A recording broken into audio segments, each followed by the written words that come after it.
A very good morning to everyone. Thanks for joining us today. My name is Kiran Pastricha and I'm with the Ananta Center.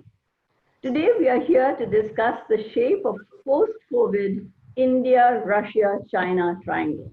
We're delighted to have two exceptional foreign policy experts who we couldn't have got better than this actually, addressing the topic today.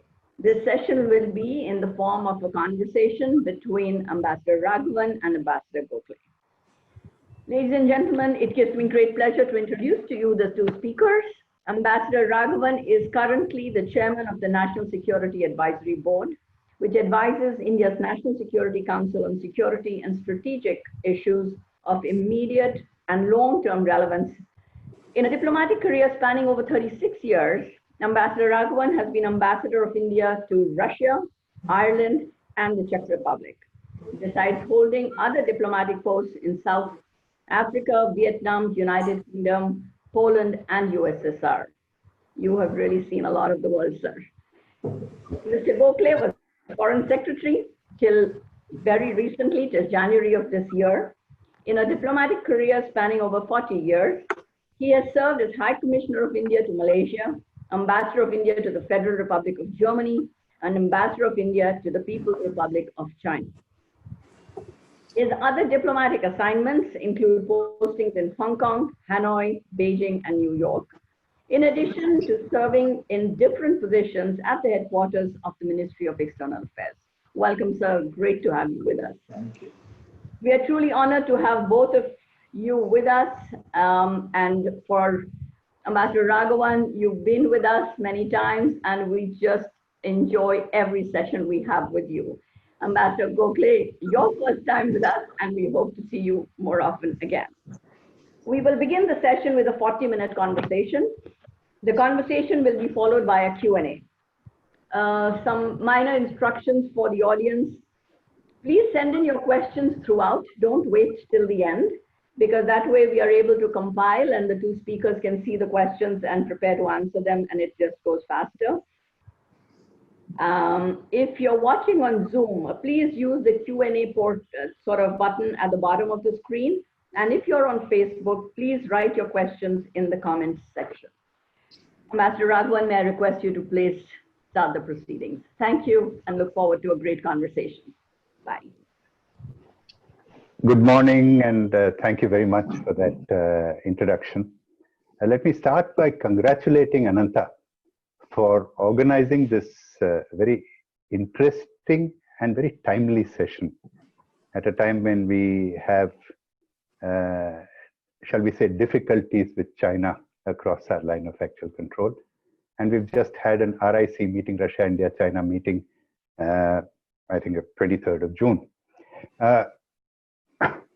It's also, of course, I must say, a very great pleasure to have Ambassador Gokhale to join this discussion. He's, of course, a former Foreign Secretary of India, and to my mind, probably one of our foremost authorities on China. In fact, recently I was going through, Vijay, I was going through your bio profile, and I find that you've spent something like nearly 19 years either in China or working on China. That's true. It's an extraordinary achievement, I think. And therefore, I can think of no one better than you to join us in this configuration, into this conversation about how the configuration of the India-China, Russia-India, Russia-China dialogue will look post-COVID, as the title of our seminar says. Of course, we're all talking about post-COVID. COVID is still here. And COVID is still, you know, in a phased manner at various stages of its development around the world. In India, it is still, I think, to reach its peak. So when you talk about post-COVID, I think we are really talking about, we are assuming that some of the geopolitical lessons that we have learned during COVID, we will actually pick up on and act upon post-COVID. Now, that's a big question mark. As you know, public memory is notoriously short. Yeah. People fall back into old practices which they're more comfortable with. Election timetables also sort of determine how countries will approach issues, and economics very often Trump's strategy. I mean, something that is economically uncomfortable, you will not, you'll think many times over before taking action on, even though it may be strategically wise. I think we've all been through this situation through various crises in the past. So we really have to have some measure of caution when we talk about, when we try to predict a post-COVID situation. Having said all that, let's look at where we are. I think the RIC in particular has had a very eventful past. And I think it's worthwhile to see where we are coming from and where we are going to. And when we had this RIC ministerial on 23rd of June, I think a number of eyebrows were raised because people said that, you know, here you have a confrontation or a face-off, standoff across the LAC, and lots of people clamoring that we now have to make a decisive westward shift to our foreign policy. What is India doing attending an RIC meeting at this stage? And I think if you look at the outcome in terms of, you did not have a joint statement, which is probably the first time in a long time that we didn't have a joint statement in an RIC meeting. We had a press release issued by Russia, which was so anodyne that it might as well not have existed. It basically said we support the United Nations role. We said we should come together to fight COVID together. And essentially it was about that. And after that, you know, and you had, of course, before I ask you to comment, I want to actually comment on the irony of what the Chinese foreign minister said. The Chinese foreign minister, in his opening remarks, he said that, you know, RIC should decisively call for opposing bullying practices, rejecting power politics, and supporting the rule of law in international relations. I mean, look who's talking.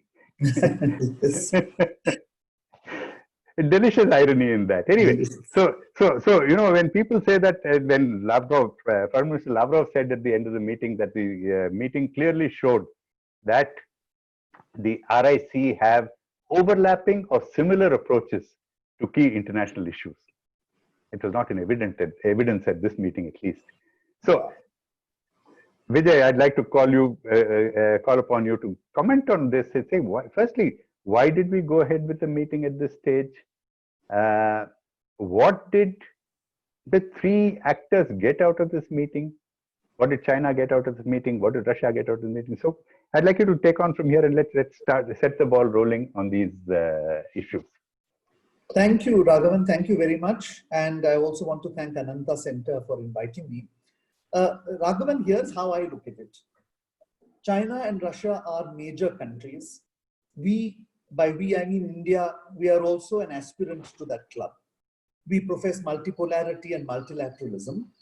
Surely, if we believe that, we cannot simply resile from plurilateral or multilateral mechanisms when it is not convenient to us. So I think we need to at least somewhat distinguish between bilateral issues and multilateral issues. And if it is looked at from that context, then the participation of our foreign minister in this meeting makes good sense. In any case, I have always felt that airing our views in a trilateral format is something which is good for us, useful for us, because not only China, but Russia also begins to understand that some of our concerns and issues are not simply going to vanish into thin air. The larger issue you raised about outcomes and deliverables that's the bigger question. Can there really be outcomes when strategic mistrust is growing between the two of the three parties? And that's something that you know, is open to debate. But I wanted to actually, and that is a dilemma for us in some ways. But I recently came across an article, which I don't know whether you read, written by a Russian who is from the Institute for Oriental Studies in the Russian Academy of Sciences by the name of Zakharov. He has actually written an article saying, can RIC survive the Galwan Valley? And essentially, he poses the Russian dilemma. He says the Russian dilemma is, on the one hand, Russia's actions of being neutral increases doubts in New Delhi about Russia's reliability as a strategic partner. But on the other hand, in a post-COVID world, or in a world which is dealing with COVID, ironically, Russia needs RIC even more, because clearly they've slipped into third position behind China now. They're no longer number 2 in the world. and they are now in a position of slipping into being China's junior partner. So they need RIC as a balance. So in a sense, he posed the Russian dilemma, and I can very much relate to that. The question to my mind is, how do we sensitize the Russians to recognize that RIC is a good institution, but that there are certain bilateral concerns we have vis-a-vis China which need to be taken into account? My sense is that unless they see some sensitivity in that regard, if they go down the path of simply coordinating and consulting with the Chinese, evolving a common position, and then expecting us to endorse it in RIC, then I'm afraid I can see a diminishing commitment from India.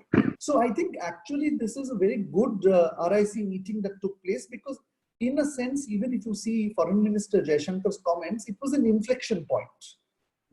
Which caused both China and, much more important for us, Russia, to think about what its value was in the future. So that's my sense of this RIC meeting.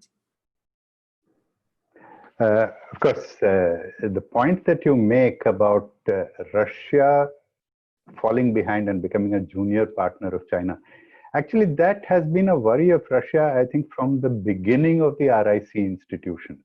Yeah. And if you look at it, when Primakov, the Russian strategist, suggested the RIC, it was in fact because they felt that the Russians were becoming a junior partner of America at that stage, and they wanted to correct the balance. Yeltsin's Russia, they wanted to correct the balance and to shift it towards the Russia, India, China, and they saw India actually at that stage certainly as a balancer. They were very keen to get India into the RIC, and India was somewhat reluctant, because India was reluctant to see whether we want to join in something that might become an anti-West platform.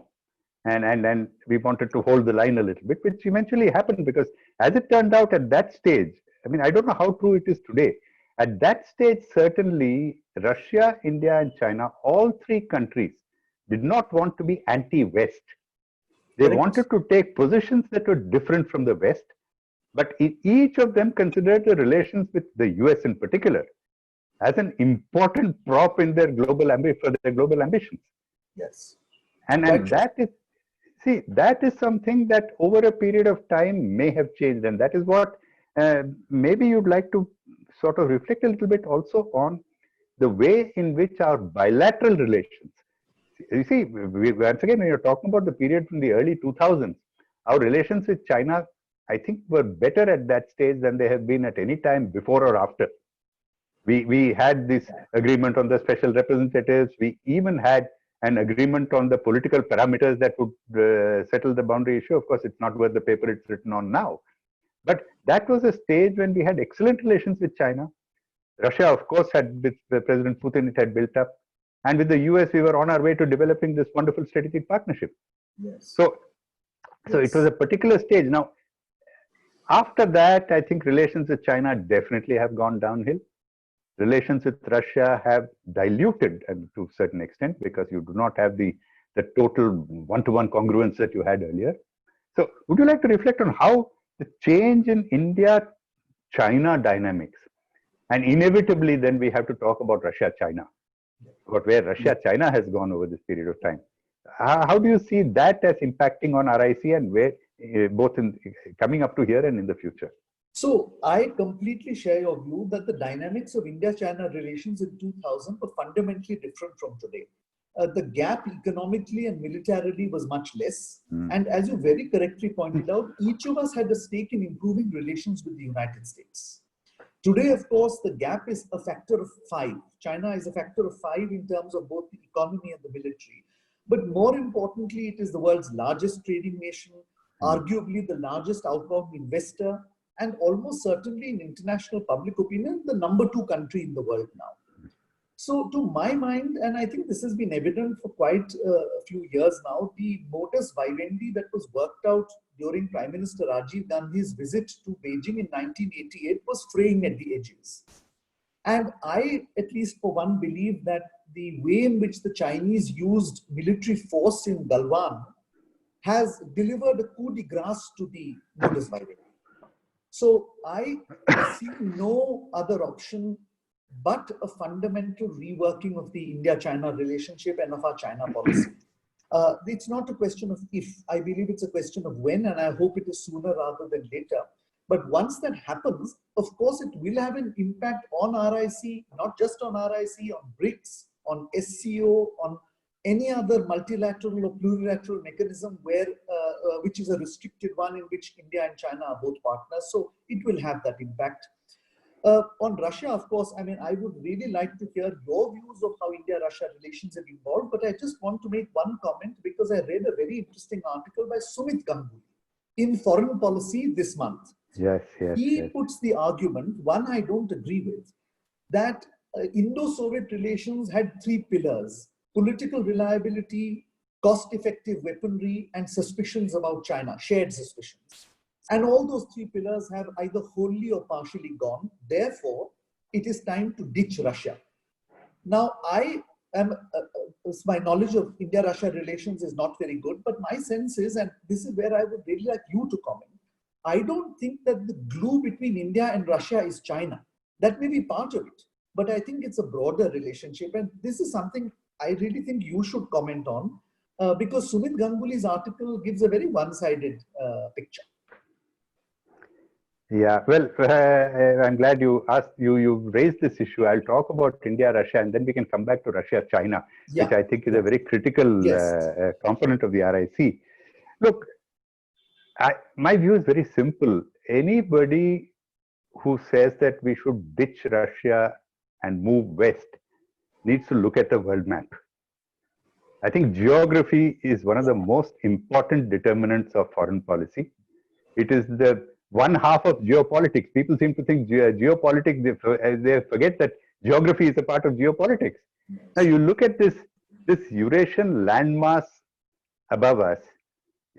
In fact, I'm not even, I will come to the strength of the bilateral relationship a little later. You first start with the geography. The only country with whom we have, it's a country, the only country with whom India and Russia share borders is China. Yes. Now, you are talking about a possibility of breaking a decades-long strategic partnership and moving west, thereby pushing Russia and China even closer together and creating a hostile axis on your doorstep. What kind of geostrategic logic is this? Yes. So now you come back to the bilateral part of it. It is, if you say that suspicion of China, it is not so much suspicion of China, it is the fear of being overwhelmed by China. Yeah. I think that is there in large measure, was there in large measure in Russia, and it continues to be there in large, whatever the current status of relations, Russia cannot forget that 600,000 square kilometers or something like that of land, which it is sitting on in the Far East, was not long back Chinese territory. Exactly. And Russia knows that Chinese memories are much longer than its own. So it cannot not see China as a strategic rival. So that aspect will remain. The other thing is that with India, if at all Russia has to re-emerge as a great power of any magnitude, it cannot do so on the coattails of China, and it cannot do that without India. It's as simple as that. It cannot do that without India. So that's another aspect of it. The third aspect is that, yes, up to the year 2000 even, I would say, that we relied a lot on Russia's political support in international organizations. Right. On Kashmir and earlier vetoes in the United Nations Security Council, etc., etc. Maybe you are now not that dependent on Russian political support. In fact, you certainly aren't that dependent on Russian political support. You've built up a network of relations which take care of many of your political interests in international organizations. But even today, after having spent, I think, a couple of decades diversifying our military acquisitions program, CIPRI annual arms transfer report says that 58% of our arms imports over the last 5 years were from Russia. And therefore, that is a dependence that is not going to go away overnight.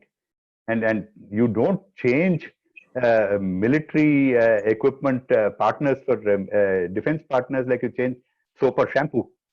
It's a far more complex operation. So you have a very strong defense cooperation. energy. We have such a strong energy link with Russia now. It's not really well appreciated. Our companies have about $15 billion investments in Russia for hydrocarbons. You know that very well. Exactly. Yes. You were in Vladivostok with the Prime Minister just last year. And then you have Russians who have invested here. So energy is another pillar. So you have actually a defense pillar, you have an energy pillar. And that energy pillar, of course, includes the nuclear power plants that are being built in Kudankulam. Yes. The only foreign country that has come in to participate in our nuclear program after the Americans opened the door for civil nuclear cooperation with India. Was Russia. No, the Americans opened the door for civil nuclear cooperation with India for foreign countries. So these are two pillars. And then you have Russia is a natural resources superpower, and particularly now after COVID, when you recognize that material security is a very important part of national security, you have new opportunities in Russia. So you have a number of convergences, a number of complementarities, which argue against your moving away from Russia. And the other point really is that, you know, anybody who frames today's choices in black and white is not really talking geopolitical sense. As our foreign minister said the other day as well, that the days of alliances are over. You're not talking about splitting from one and allying with another. You're talking about strategic convergences. And therefore, our strategic partnership with the US has to increase, it has to strengthen, it has to work very well in the Indo-Pacific, but that does not mean moving away from Russia. I mean, but now when you say all this, the quality of India-Russia relations, I think the Russia-China relations will have a lot of impact on. And therefore, I'd like you to take on this. How has this whole China-Russia relationship progressed since 2000, particularly when they sorted out their border issues? I mean, starting 2000, but over a period of time they did that. And where does that impact on RIC? Where does that impact on us? And how strong is that? Raghavan, I completely share your assessment of India-Russia relations. I want to just add one last sentence to it, which is that government of India is correct in asking Russia to move from a buyer-seller relationship to a more equal partnership. Yes, of course. Now, coming to the China factor, and I really take this point that you made about Russian concerns about Chinese claims on the Far East, which I will come to. There's a very interesting study which I have read recently done by Carnegie Endowment in Moscow. Some very interesting facts that I never knew. For instance, China-Russia trade last year was $108 billion. We were less than 100 billion. Now, this surprised me because when I was ambassador in Beijing in 2015, China-Russia trade was 1/3 India-China trade. They were at about 25 billion. We were at 70 billion. So look at the pace at which China-Russia trade has grown. Secondly, one interesting fact I never knew, the Russian central bank has increased the percentage of renminbi, the Chinese currency in their reserves, from less than 1% in 2015 to close to 13 or 14% now. And the thing that really impressed me was that for the first time last year, the Chinese replaced the Germans as the principal supplier of industrial plant and technology to Russia. Now, this was a really surprising fact because when I was posted in Germany, German business was awfully proud of the supplies it had made to Russia, and they used to be the pressure point, putting pressure on Merkel and others to soften the position. So having conceded that #1 slot to China must have been very disturbing to them. This shows the extent to which China-Russia relations have grown. But I think that there are 3 points which are not easily brushed over. The first, of course, I completely agree with you, is the territorial issue. Now, here, of course, I would urge people to read the actual transcript of Deng's conversation with Gorbachev in May 1989, which is available publicly. Deng spent his entire 90-minute meeting going piece by piece, territory by territory, over which Russia had taken control from China. At the end, he said, well, we've closed the issue and settled the boundary. But what is interesting is the new leader of China, when he speaks of rejuvenation of the Chinese nation, he doesn't just mean unification with Taiwan, Hong Kong, and Macau. He also means reclaiming lost territories, including Arunachal Pradesh, Yes, of course. Senkakus, South China Sea, and possibly the Russian Far East. And we should not be sanguine that because a boundary agreement has been signed, there is no problem. Xi Jinping has single-handedly overturned all of Deng Xiaoping's domestic policies, from collective responsibility to 2 terms for the presidency to nominating the general secretary's successor at the party congress. All have gone. There's no reason why he shouldn't overturn Deng Xiaoping's foreign policy in the new era. So that's one challenge. The second challenge, I think, and this is equally important, is there is a conflict between the political relationship between Russia and China and their growing discomfort at China replacing Russia in what the Russians call the near abroad. And the problem here is the Belt and Road. The more the Belt and Road gains ground, the less chances for the Eurasian Economic Union to survive, because there's really no rationale for both of them to be around. So I think that's discomfort. But I think really the third issue is which we need to watch, and that is the Arctic. The Arctic is Russia's Arctic. Now here you have a country, China, calling itself a near Arctic power. And what is worse from the Russian perspective is talking of an Arctic maritime Silk Route. I can probably see the horror in Moscow when the Russians find that the entire Eurasian landmass is going to be circumvented by the southern route through the Malacca Straits and the northern route through the Arctic to Europe. I mean, that means Eurasia is irrelevant, economically irrelevant, politically probably too. So I have a feeling that all these 3 are concerns we should look out for. I therefore feel the glue holding them together is mutual distrust of the United States. And I think that if the West were to hold out some kind of an olive branch, I'm not saying it would be all hunky-dory the next day, but I think we'd see Russia also doing a balancing act. So this is my sense, but I'd love to hear your sense of this.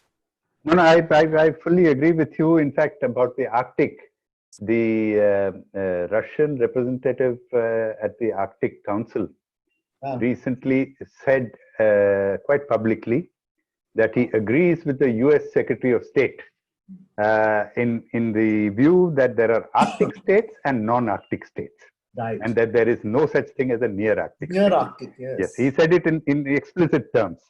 About Central Asia, there are very clear signs that Russia is getting uneasy about the expansion of Chinese influence there. You know, the informal compact between Russia and China on Central Asia has been, at least in the Russian understanding, that Russia looks after the politics and the security, and China looks after the economic cooperation in that region.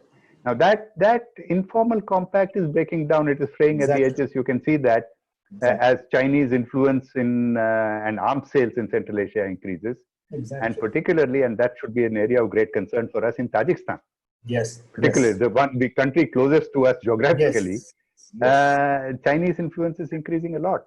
And the Russians are not particularly happy with it. So you're absolutely right. This combination of situations, and by the way, for all that Russia has played up its strategic partnership, it's not often recognized that Russia has not actually even recognized China's claims in the South China Sea. Yes. It may have supported China in its opposition to the PCA, but that was on technical grounds. Right. But it has not, and it has a very close partnership with Vietnam. It's supporting, it's supplying arms to Vietnam. So it's keeping its options open. President Putin particularly has held out an olive branch to Prime Minister Shinzo Abe of Japan. They're trying to get Japan and Korea into the Far East, etc., etc. But the critical aspect which you mentioned, and which I want to come back to, especially you mentioned that you were in Germany when this reunification of Crimea or annexation of Crimea, depending on who you want to quote. How you see, clearly Western pressure has driven Russia into Chinese arms. Yes. Far more than it would have otherwise done. Absolutely. And Yes. in that, there is a differential. I mean, it is clearly the Americans who have been pushing very hard. It is part of Europe. I mean, it's not all of Europe. It is the western part of Europe which has been trying to resist. The Minsk agreements was done by France and Germany on Exactly. Ukraine. Exactly. And the Americans have at every stage tried to obstruct its implementation, quite obviously. I mean, that the Europeans admit it pretty freely these days. But there is a division between Eastern and Western Europe. So now, when you're looking at a COVID situation, you see some division between America and Europe. You see Europe once again standing up and saying that, you know, we want to be an independent pole in the in a multipolar world. How do you see these playing out in a post-COVID world, which will sort of release the pressure on Russia somewhat and enable Yeah. it to greater freedom in Russia-China relations? Yeah. Raghavan, the take back of Crimea was too high a wall for the Germans and the French to climb over, because every time they tried to do so, the Baltics and the Eastern Europeans pulled them down. Yes. Now that, of course, remains an issue. In addition, of course, you had the Skripal affair with the United Kingdom, which was then a member of the EU, and then the Americans alleging election interference. So for one reason or another, that rapprochement was just not possible before COVID. Now, post-COVID, of course, I think both Russia and the European Union have come out fairly badly. I don't think the Europeans have come out of this looking like world leaders. On the contrary, they've come out looking divided. So I don't know whether a divided Europe, in a sense, will be able to build ties with Russia, particularly also when Russian exports to Europe are falling because oil prices have fallen. Mm-hmm. And then there's this whole thing about the Americans putting some sanctions on that gas pipeline, Nord Stream. So I think it's a fairly complex relationship. Now, I think there are two straws to clutch at, and they are just straws, but I'm just putting it out there. One, of course, you mentioned, and I will pick that point up, which is that it is neither in the EU's interest nor in Russia's interest to have a bipolar world. They have just too many things happening with both China and the United States to be forced to make choices. So I don't know whether better sense will prevail in Brussels and in Moscow to say that post-COVID, let's see how to at least ensure we are minor poles, if not major poles. But the other is much more interesting, and it's a wild idea. This is Merkel's last year as Chancellor. She is the dominant leader in the dominant country of Europe. Mm-hmm. And for this is the time, right now as we speak, Germany has the presidency of the European Union. Now, her great legacy was going to be China. She's visited China 12 times, and she was going to hold this grand summit in Leipzig in September, the 27 Europeans and her. That's gone for a 6. I presume, of course, they will tell you it's COVID, but I suspect it is COVID plus Hong Kong plus Xinjiang plus lack of investment agreement and so on.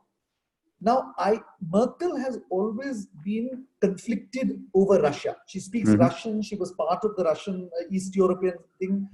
She has excellent relations with Russians. On the other hand, she dislikes the Russian system. Will she at least now look at Russia as the legacy she leaves behind in the German presidency? I mean, this is a wild idea, but Merkel is not, is a leader who can do things. She has the personal charisma, personal authority as well as Germany. So I would leave it at this, that, things may not look good on the ground, but there are straws in the wind. I mean, I really can't say anything beyond that. The only problem with what you say, I agree with you about her inclinations. The only problem is that Germany's ability to lead the European Union has also taken a beating. In the sense that the kind of opposition that Germany faces in Eastern Europe, in the eastern part of the European Union, is very strong. I have some connections with Poland, for example, and I see the kind of visceral hatred for Germany that, including even the Polish ruling party, and you may have seen they're now pressing Germany for reparations. Yes. For wartime crimes. So the ability for all the clout that Germany has in the EU, Germany's and Mrs. Merkel's ability to actually pull the EU in a particular direction, when Russia is pulling it in a different direction and the US is pulling it in a different direction. Yes. So right. But coming to the US itself, as somebody pointed out, this is the 50th, we are entering the 50th anniversary of Kissinger's foray into China. Yes, that's right. And 2022. what was that?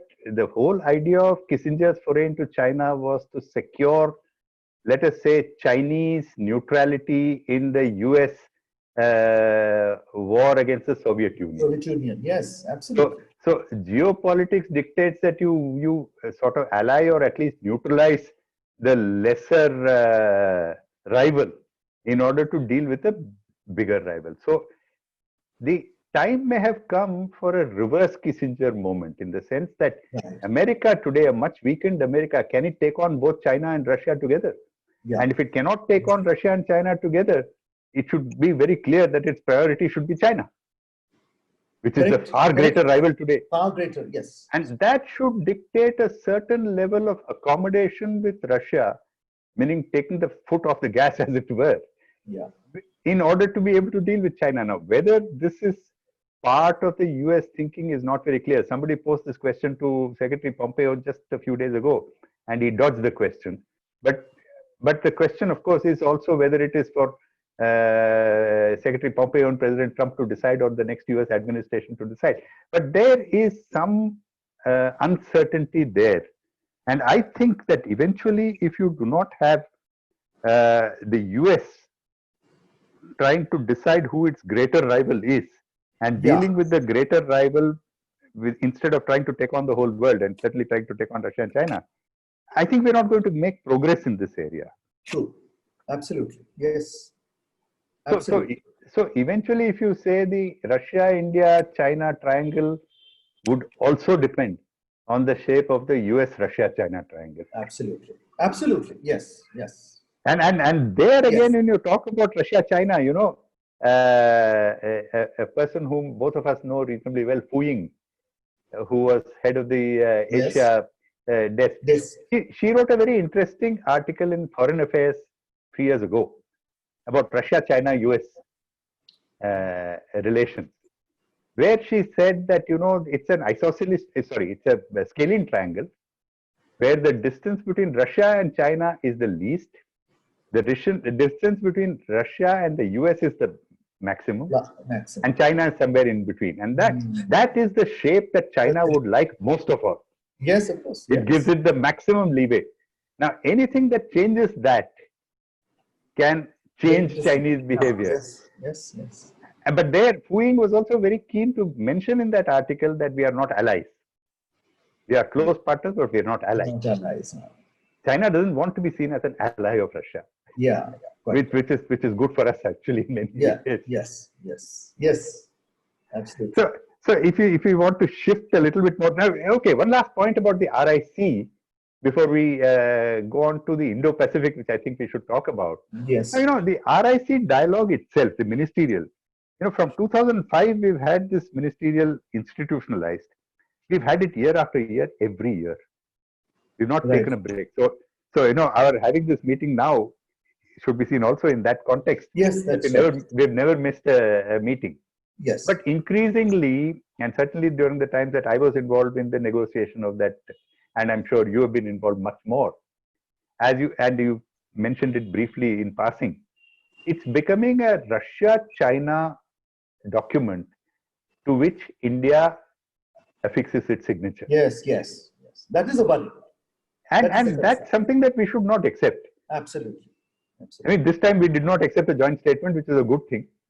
But I think we should try to see whether we can also have some of our concerns reflected in that. Yes. Or force them to think, what you said, force them to think about our concerns.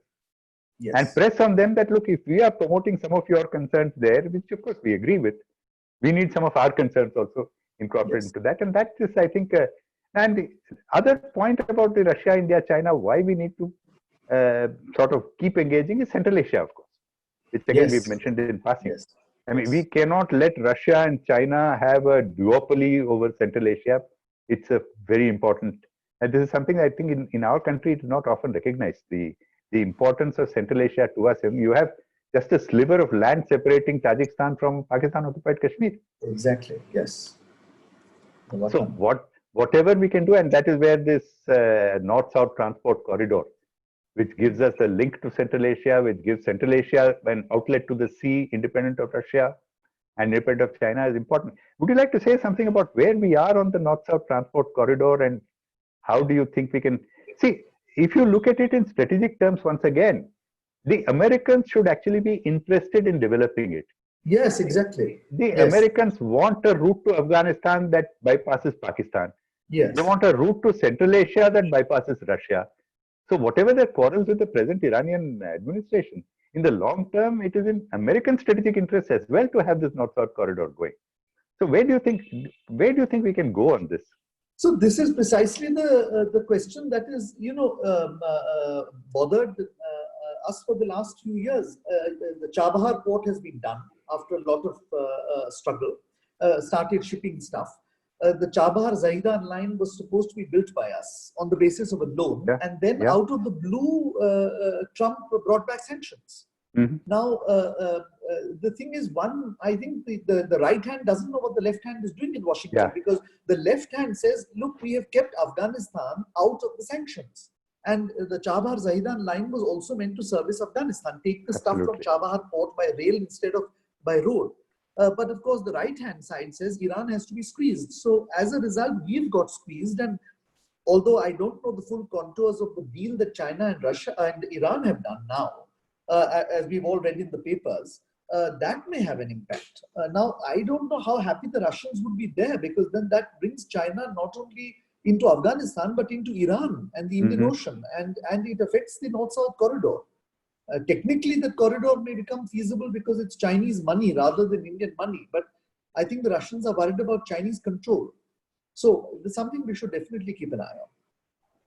No, but eventually, if you do have a corridor, it cannot be privately used only by the Chinese. Yeah, we could use it, of course. It's a corridor for trade for, in fact, all of South Asia, Southeast Asia, unlike the BRI, which is basically for the Chinese, by the Chinese. Right. This one will open up a much wider trade corridor. That is true. And even if the Chinese fund it, I think we would still have benefit from it. Yes, we would have benefit, yeah. Though we'd rather the Chinese didn't, and rather the Japanese did along with us. Yes. But I think we need to move a little bit faster probably on that. Yeah. No, absolutely. Okay, last point therefore on RIC, because I think we're running out of time as well. Yes. Indo-Pacific. Now, Indo-Pacific, of course, we all know that the idea is really to try to see that we protect our economic and security interests in the Indian Pacific Oceans. Now, we've had various permutations and combinations of plurilateral meetings and maritime exercises and so on. But in the RIC context, I think we need to look at how Russia looks at the Indo-Pacific. Now, there seems to be some daylight there between what the Russian foreign ministry is saying and what President Putin is saying, for example. And you were there in Vladivostok, I think, with the Prime Minister when we launched this very important initiative of a link with the ACT Far East, as they called it, an LOC, line of credit for the Far East. Very importantly, opening up the Chennai-Vladivostok maritime corridor, or the decision to open it up. The idea, to my mind, is to try to sort of get Russia involved in the Pacific as a player on its own, rather than as an appendage of China. Absolutely. Now, Foreign Minister Lavrov has been going around saying that the Indo-Pacific is basically an American ploy to bring Japan and India into a military alliance against Russia and China. Now, the idea of a dialogue with Russia, as far as I can see, is to persuade Russia that this is meant to create cooperation with China in the Indo-Pacific, and which is something that the Russians should welcome. Exactly. Yeah.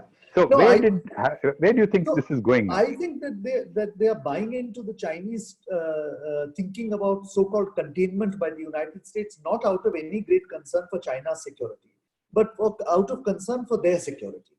And the Americans are not making it any easier at the moment to allay the Russian concerns. Now, we have tried at multiple levels, right from the top, track 1, track 2, parliament, public opinion, to try and convince Russia that, first of all, as far as the Indian Ocean part of it is concerned, where we are a major player and where technically none of the permanent members have a foothold. France, of course, claims Reunion Island, and of course Diego Garcia is a disputed issue.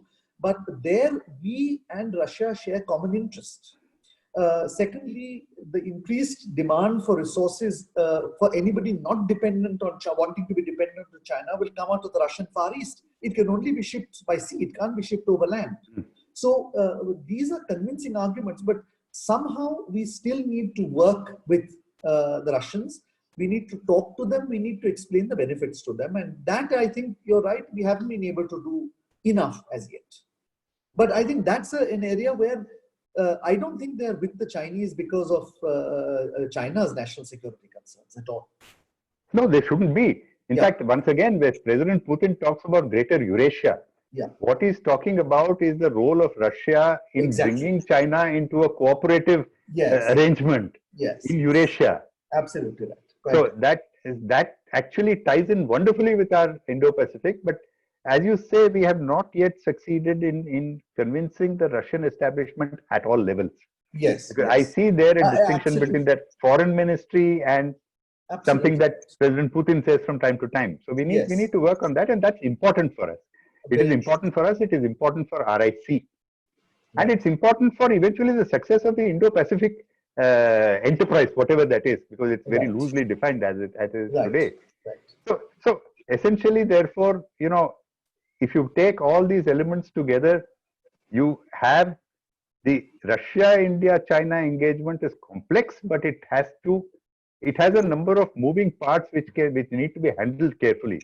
But it has a lot of promise for us, and we cannot ditch it. Absolutely. Yeah, we can't. I mean, in any case, it's one more plurilateral, which we should keep going. It gives us some flexibility, wiggle room, because our intention was not the Russian and Chinese intention of being anti-West. It was basically to get wiggle room. That wiggle room continues to be a justification for us. We must persist with it. Yeah, I think that's a good point to end this phase of our discussions, I think. Right. And we should be looking at, I think there are questions there which we need to be looking at. Yeah. I have now I see 38 of them. Will somebody help us in putting together these questions? I think some of them are on the, maybe I'll take one or two, Raghavan. Yeah, please. Please. Yeah. Well, there's one question from Mr. Gautam Seal about what the relative military strengths of the two countries, India and China, are. Yeah. Now, without going into too much detail, I think we have to distinguish between strength on paper, where very clearly the Chinese outflank us in every aspect, and strength actually on the ground. Because we have to understand the Chinese have not actually fought a war, even domestically, for the last, since 1979. Our army and paramilitary forces are constantly fighting. And I might add, they didn't do very well in 1979. So I think that while equipment-wise, they are superior, vastly superior in some cases, but in terms of experience and combat preparedness, it is perhaps a reverse of 1962. In 1962, we had not fought a war for 100 years. The Chinese had just come out of a bloody civil war and an anti-Japanese war, and they all knew how to fight from Mao Zedong downwards. So even higher command had war experience. In our case, higher command had zero war experience. So I would certainly say that we should not simply go by the strengths on paper. And I think our armed forces are fairly capable of handling it. Can I interrupt and ask one question in amplification of that? Please. China has done a very major military reorganization in recent years. Yes. Would that not take some time to settle down in order to prove its preparedness? So I think one theory which is going around, and this is just a theory because I have no information, is that one of the reasons why they escalated the situation along the entire line of actual control this year in these numbers and in this strength is essentially to give that new Western theater command the practice of operating jointly.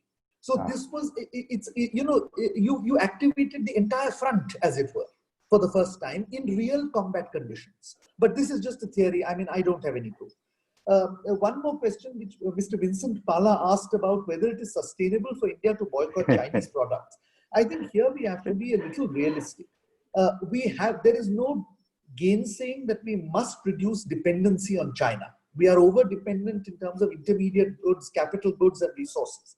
But we also have to recognize that 60% of our electronics, almost 70% of our automobile industry and a large part of our pharmaceutical industry is dependent on Chinese intermediate products. Decoupling is going to hurt us.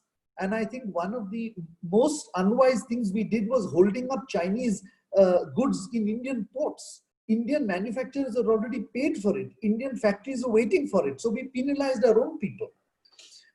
So I fully support the government's position that we must identify sources other than China and source from them, even if it's slightly more expensive, such as industrial machinery from Germany, South Korea, or Japan. And in places where we are heavily dependent, we need to work with the Chinese while building up independence. So it's a slow process, but we have to begin. We cannot continue in this manner where the trade deficit is $60 billion. It's madness. And perhaps Galwan has given us the chance to rejig that and not feel guilty about it. I think there's a general issue of material security. Material security and global supply chain diversification.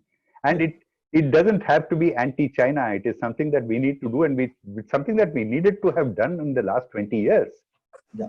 It's just Absolutely. that COVID has brought it to our attention and it has forced it upon us. But whether we will take these lessons again is a question that we need to see. Yes, yes. There's a question also about in case of conflict between India and China, where will Russia be siding? Actually, you know, my view is... Very interesting question. No, but my view is that if there is a conflict between India and China, nobody is going to be siding with us anyway. Absolutely. Right? Absolutely. Whoever you're talking about, they will stand on the sidelines and urge us to stop our fight. They will urge both sides to exercise restraint, etc. However, in the case of Russia, there is an important question there. The important question is that will the military supplies continue to come? And I think there is, even during this RIC meeting, you would have seen our Raksha Mantri made an announcement saying that we talked to Russia about the guarantee of military supplies. Russia assured us that military equipment will continue to be supplied. And in fact, where we want them to be fast-tracked, they have agreed that they will fast-track. Right. So yes, this is an important point, but also I wanted, Vijay, to, in this context, to draw your attention.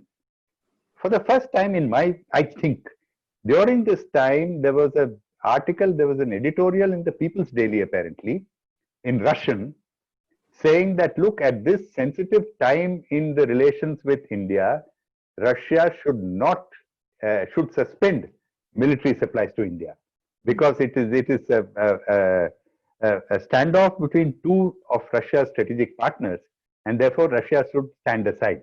Right. In addition to that, there was this web portal apparently called Sohu, Chinese web portal, which had a number of articles about how India-Russia relations may work to the India-Russia defense cooperation may work to the disadvantage of China. Yeah. Yes. And that, you know, this Armata 14 tanks, the latest Russian tanks, India are planning to buy. I'm not aware that India is planning to buy it, but anyway, the concern was expressed. So there is, we know, at least I know when I was in Russia, that Chinese used to quietly keep telling the Russians to be careful about what they sell to India. But I have not seen a public expression of this in the Chinese media. Is this new? No, I think in the social media, these things have been going on.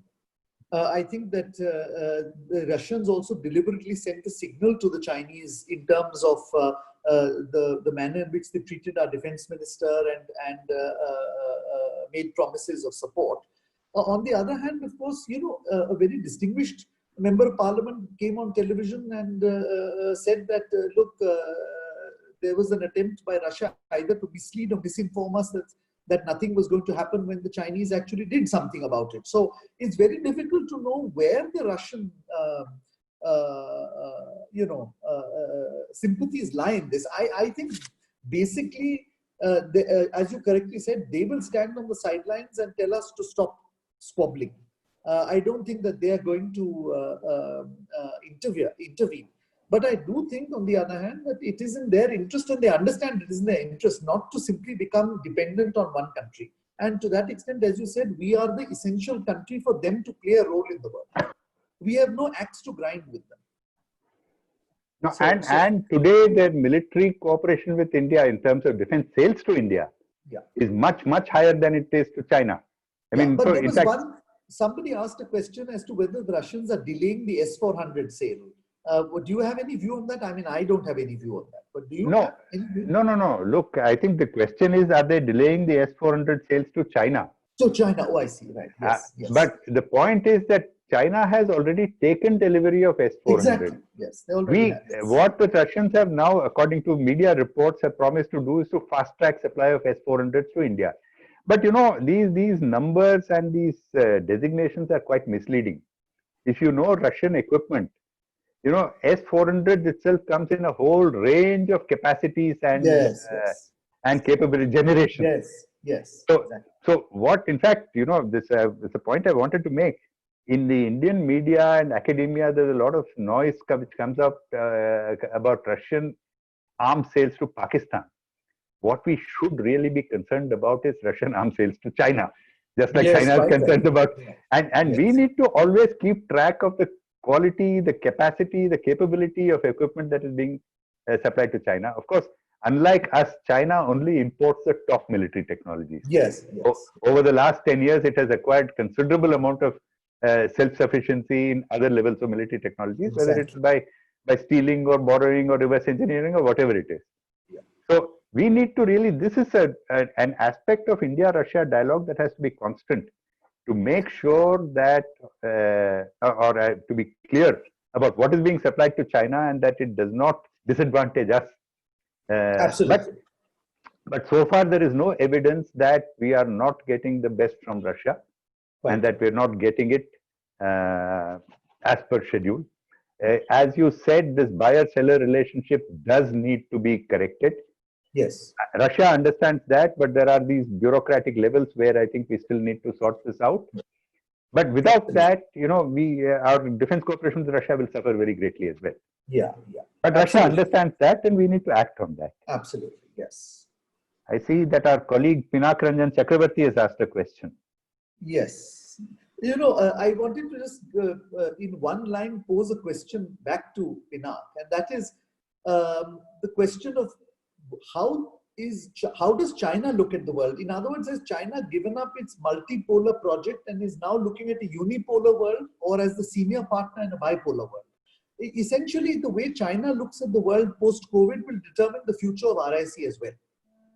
And my sense is that China seems to be residing from the multipolar project, whatever it may say publicly. So maybe the next couple of RIC meetings or BRICS meetings will show that. Because if China is not committed, it will become comatose. I don't know what your view on this is, Raghavan. No, I agree with you. I agree with you. But you know, everything turns on Chinese ambition to be a part of a G2. Yeah, exactly. Yes. If not G1, part of a G2. Well, at the moment, part of it, that is, you're talking about Xi Jinping's dreams. But right now, I think the G2 ambition has been articulated for the last 10 years or more, actually. Yeah, quite right. But G2 means you're a leader of a whole lot of others. Yes, exactly. Yes. And that requires plurilateral engagement of various kinds. Yes, exactly. Yeah, okay. I take that point. Yeah. About the Arctic, you have a question, Vijay? But I am not an environment specialist, so I find it difficult to answer that question. It's a very valid question, but and we are a member of the Arctic Council. Actually, we ought to be observer. We are an observer. But we ought to be doing more. The Russians want us to do more. I think we just don't find the budget to do more, which is a very sad commentary on the way we function. But beyond that, I think it's a bit of an environment-related issue, and I really don't want to comment on it because I don't have information. But there's one thing, Vijay, about the Arctic. You know, just like the P5 closes ranks on matters that are of importance to it, regardless of its other divisions, the members of the Arctic Council also close ranks, and they do not wish to let any outsider come into it. So, unlike the Antarctica, the Arctic cannot become a global commons. as of at least for the next many decades. Right, So, right. so issues of the Arctic have to be thrashed out by countries of the Arctic. Arctic, yes. And I think we really have very little leeway. Yes, as you say, we can participate more. The Russians do want us to participate more, but only up to a point, not beyond that. Yeah, but we are not the threatening party. The threatening party is somebody else, as Yeah, far as sure. I'm concerned. Yeah, we Sure. might help them out. Sure. One last point is I'd like to take up, which has been asked, about the world moving towards an issue-based alliance rather than any permanent or fixed partnership that requires a common position on all matters. That's absolutely correct, and that's, I think, something Yes. that we said before as well. Yes. Alliances are a thing of the past. Alliances were relevant when you had, during the Cold War, when you had an ideological coherence and when you had an existential military threat against which you could build an Yes. alliance. Right. You have neither today. Yes. I think today that is why we keep struggling about describing our foreign policy concept. We have junked non-alignment. We keep talking about strategic autonomy. We keep talking about multi-alignment. Foreign Minister Jaishankar had a much longer description of it in a recent lecture of his. But I think it all comes down to saying that you cannot have any alliance except an issue-based Yes. alliance. Absolutely. Yes. I And think that is, yeah. we have similar view on that, both of us. Thanks. And I think that should bring us to the end of this session because Right. we've completely run out of time.